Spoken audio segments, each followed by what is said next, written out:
I want to first start out with a claustrophobia warning for the video. In this story, we're going to talk about Greg and the fact that he couldn't ignore rumors of a hidden deep room within a Maui cave. It was only accessible through a tight squeeze that had intimidated even the bravest of explorers. He was ready to map out whatever secrets lie waiting in the claustrophobic passage that others didn't really want to go into. As always, viewer discretion is advised. 33-year-old Gregory Wilhelm hailed from the small town of Novato, California. He discovered a deep-seated love for nature at a young age with the Boy Scouts. This early exposure to the great outdoors ignited a lifelong passion, filling him with a sense of wonder and respect for the environment that stayed with him until adulthood. His experience in the ROTC, which is an army program for colleges, further shaped his life, instilling a robust discipline that became a cornerstone of his personality. His educational journey brought him through Pleasant Valley, Sinaloa, and San Marin high schools. And school wasn't all about academics for him. He really enjoyed making friends, and he was kind of one of the more popular kids in school. Everyone really liked Greg. He created a lot of lifelong friends that filled him with a sense of belonging and joy. He was a happy guy. But he also had a dark side. Because he was hanging out with all these different groups, he was exposed to a lot of different things, and some of those activities weren't so great, and he eventually had to enroll in Sobriety High School in San Rafael. He knew that the direction his life was going from doing these activities was going to be very bad, so he decided that he needs to change his life around and make something of himself. So he embraced the 12-step program, and he found not just a recovery, but a community that offered him unwavering support and strength. This is a phase in his life that he recalled with such gratitude and a sense of personal achievement. Because of all the things that happened to him in the high school and the 12-step program and this recovery community, Greg's bond with nature only deepened with time. He spent a lot of time outside, and this led him to the majestic landscapes of Yosemite National Park. Exploring its serene trails and breathtaking vistas filled him with a sense of peace and connection to the world. It made him not want to do any bad activities anymore. He just was happy. His passion wasn't limited to the natural world. He was equally fascinated by sustainable technology. His enthusiasm for solar electrical systems and the sleek design of the Tesla S3 was more than just an interest. It was a reflection of his commitment to a sustainable future, a cause that he held close to his heart. He really wanted to take care of the environment and do things to help others take care of the environment. He created a company called Green Hauling. It was his own entrepreneurial endeavor and was a true embodiment of his innovative spirit and ethical values. To him, the venture was not just a business or a mission, but it was a way for him to make a difference in the world. And this is something that he was working towards internally for a while. And he had this motto that he loved to tell people about, and it was principles before profit. But it was not just a slogan for him, but it was something he really lived by. While working on his business, he had to meet a lot of different type of people that were into the environment, and some of these people were into diving. So this was something that kind of just came up into his life, but he really started to gain a huge interest for diving, and he wanted to learn as much as he could about the sport. He thought it was fascinating that people could strap a tank of air on their back and go deep under the ocean with all the currents and stuff and see a world that most people would never see. Kind of like going to another planet, but just underwater.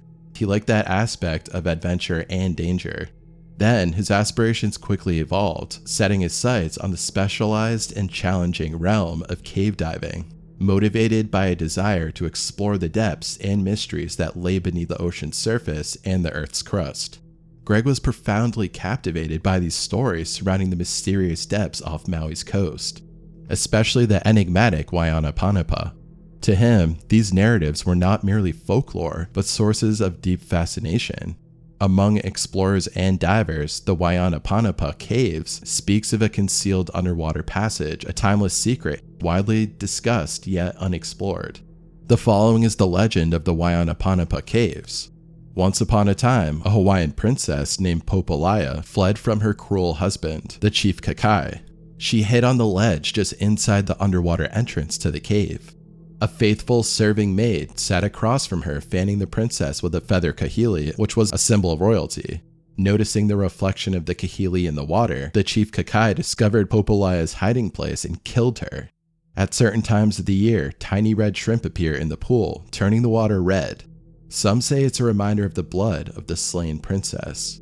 So Greg ended up going to Panapa to check out the cave and dive around it, but he never really went in too far. This was kind of just a reconnaissance mission. And there was so much to do that he didn't really have time to go into the caves just yet. But that whole trip really impacted him.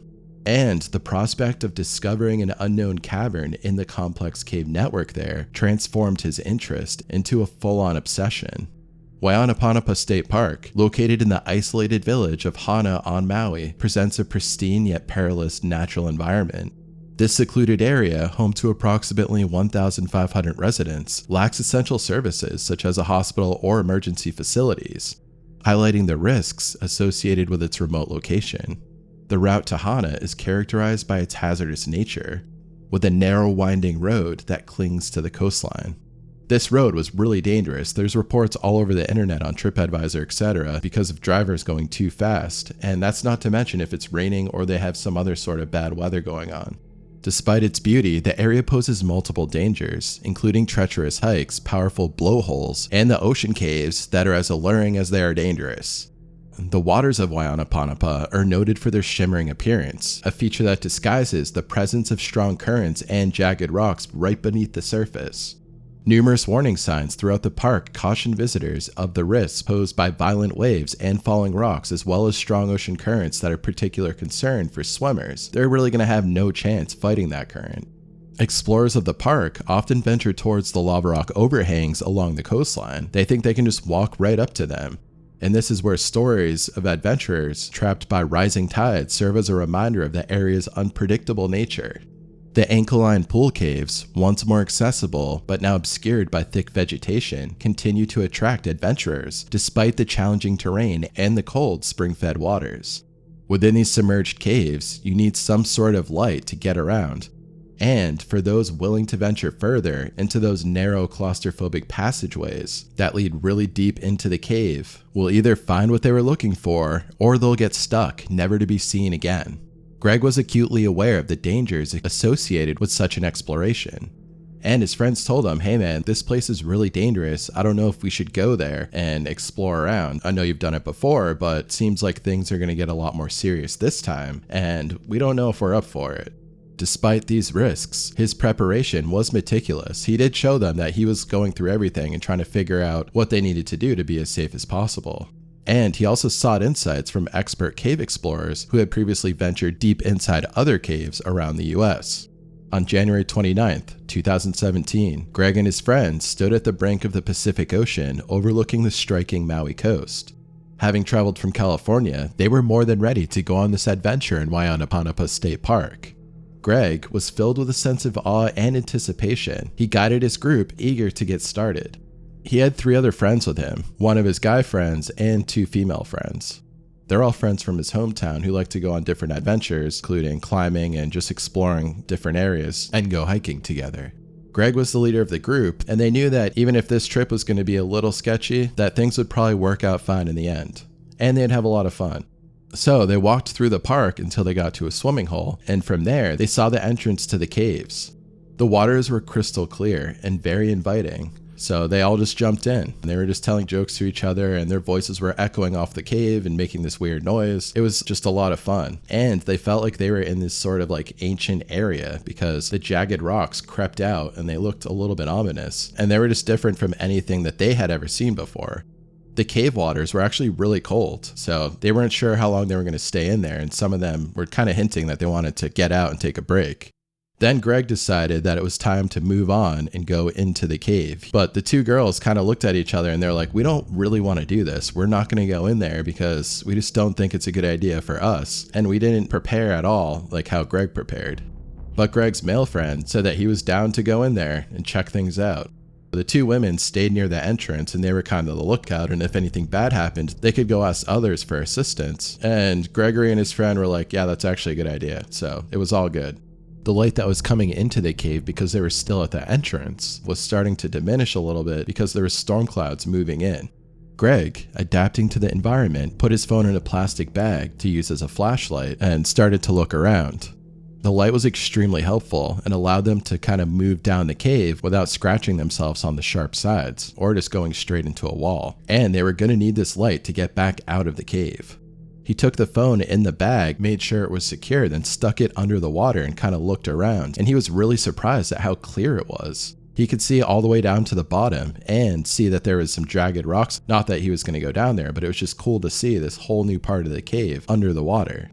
He did notice when he came up that the water was actually starting to rise. And his friend mentioned like, hey man, the water's coming up. We're only going to have a certain amount of time in here before we have to get out. And this was a major concern for them, but they still wanted to continue down into the cave. Another problem was that the ceiling of the cave was starting to get more narrow the further they went in. And they had to twist and contort their bodies to get through some of these little parts. I mean, it wasn't extremely claustrophobic yet, but it was starting to get there, and they'd have to crouch around and get through some water parts and then some walking parts to make it further in.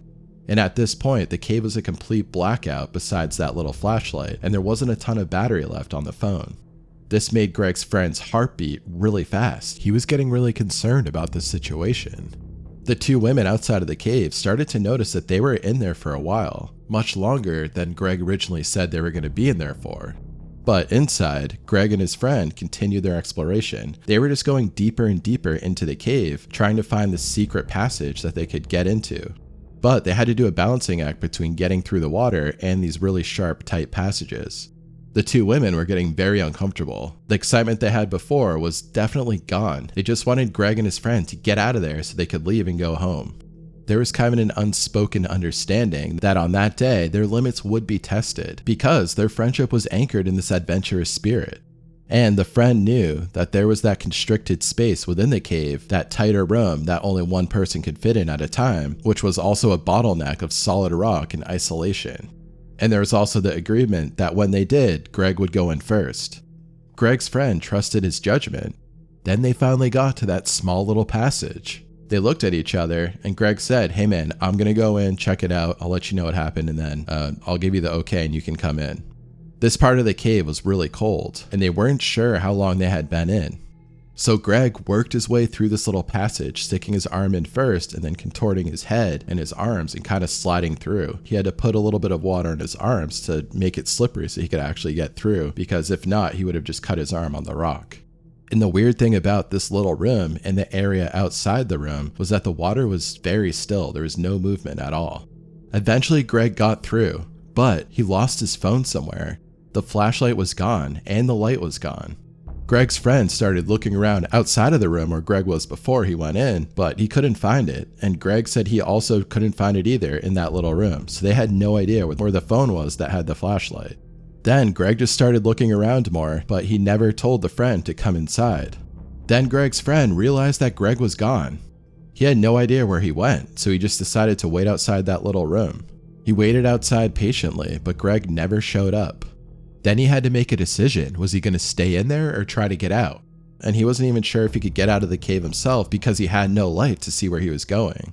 Then he finally made the decision that he had to get out of there and go try to get help to find Greg.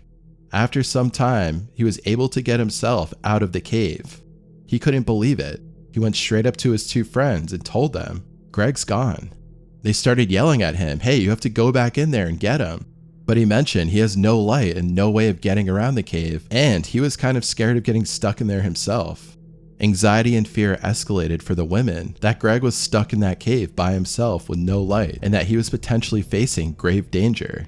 At that same time, Greg's friend decided he had to go back into the cave, even if it was potentially very dangerous for him to do that, especially by himself with no light. He wanted to save his friend. Things got extremely intense.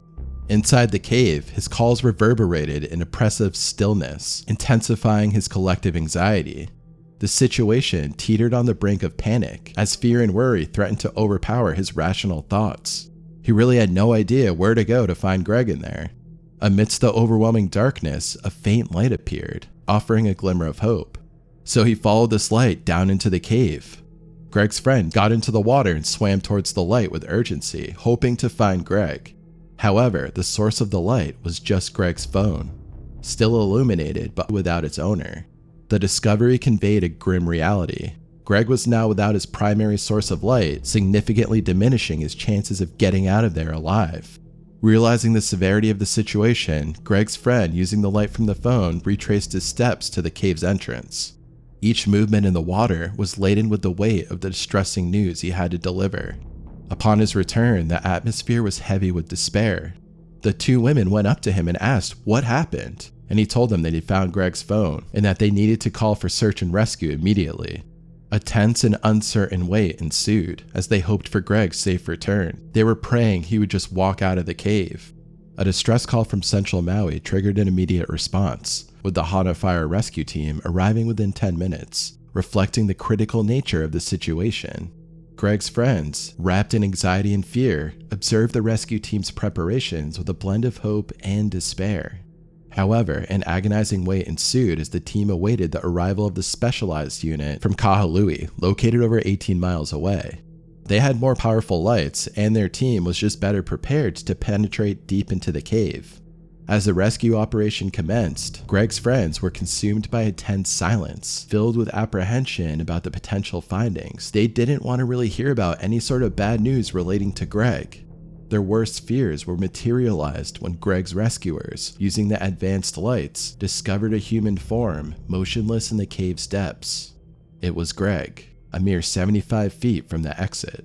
The grim discovery, made shortly after 1 p.m., plunged Greg's friends and the rescue team into a deep sorrow. Despite the realization of the tragedy, the challenges of the rescue operation and the remote location prolonged the recovery process. It wasn't until after 5 p.m. that Greg's body was finally retrieved from the cave. The unexpected tragic death of Gregory Wilhelm, a young and fit individual proficient in swimming, left his loved ones and community in shock and grief. The circumstances that led to his drowning, the loss of his phone, the separation from his friend, and the subsequent disorientation painted a picture of a confusing and heartbreaking scenario, leaving many questions unanswered about the exact sequence of events that led to this devastating outcome. And that's all I have for you today, and I appreciate you watching until the end. If you found this story both fascinating and heartbreaking, please be sure to show some love to the like button and subscribe to our channel for more stories like this one. I hope to see you at the next one.